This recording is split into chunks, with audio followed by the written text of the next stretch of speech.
Hello friends, কিস art and এডুকেশনে তোমাদের সবাইকে স্বাগত। আশা করছি তোমরা সবাই ভালো আছো। দেখো, বাচ্চারা যখন নার্সারি, এলকেজি এবং ইউকেজিতে পড়াশুনো করে তখন কিন্তু তাদের পড়ার চাপটা যথেষ্ট কমই থাকে। কিন্তু যখন বাচ্চা ক্লাস 1-এ ওঠে তখন কিন্তু অনেক চাপ তাদের মাথায় এসে ভিড় করে।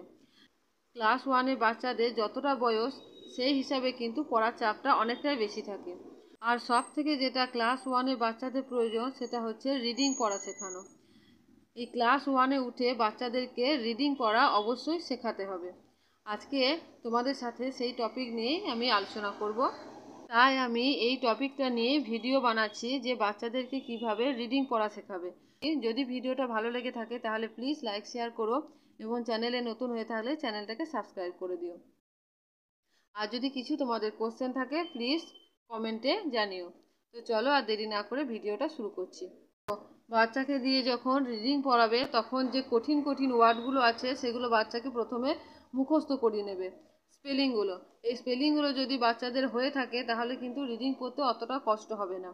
ঠিক আছে, আমি আমার ছেলেকে এই যে তলে যে দাগগুলো আছে সেগুলো প্রথমে আমি স্পেলিংগুলো পড়িয়ে লিখিয়ে নিয়েছি। তারপর এবার আমি বাচ্চাকে রিডিং পড়ানো শেখাবো। গল্পটা হচ্ছে দ্য ডাব অ্যান্ড দ্য অ্যান্ট। ঠিক আছে, না শুরু করো, না রিডিং পড়া শুরু করো।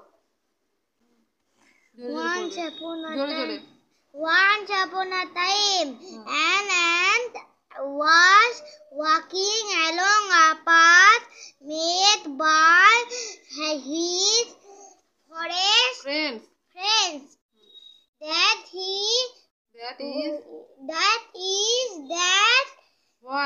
what ants usually do.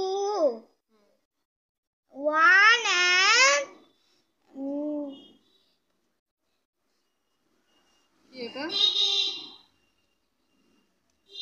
One ant follows another back and forth. They go. But these ants stop where eat one and set out.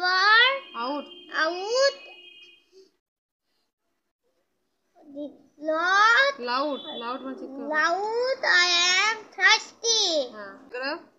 Others in a tree nearby.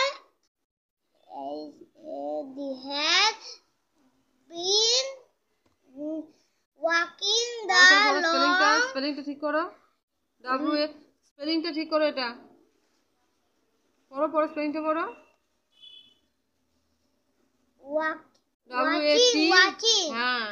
Watching the long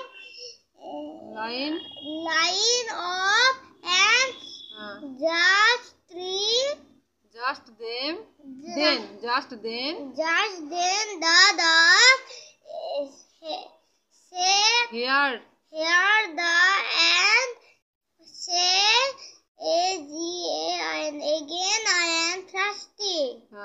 এইভাবে তোমরা বাচ্চাদেরকে প্রথমে ওয়ার্ডগুলো spelling করিয়ে লিখিয়ে নিয়ে তারপর reading পড়াবে। এতে কি হবে, তোমাদের কিন্তু রিডিং পড়াতে অতটাও কষ্ট হবে না এবং বাচ্চাদেরও রিডিং পড়তে অতটা কষ্ট হবে না। তো এইভাবে তোমরা ট্রাই করতে পারো। ভিডিওটা ভালো লাগলে লাইক শেয়ার করো, চ্যানেলে নতুন হয়ে থাকলে চ্যানেলটাকে সাবস্ক্রাইব করে দিও। দেখা হচ্ছে নেক্সট ভিডিওতে। Thank you.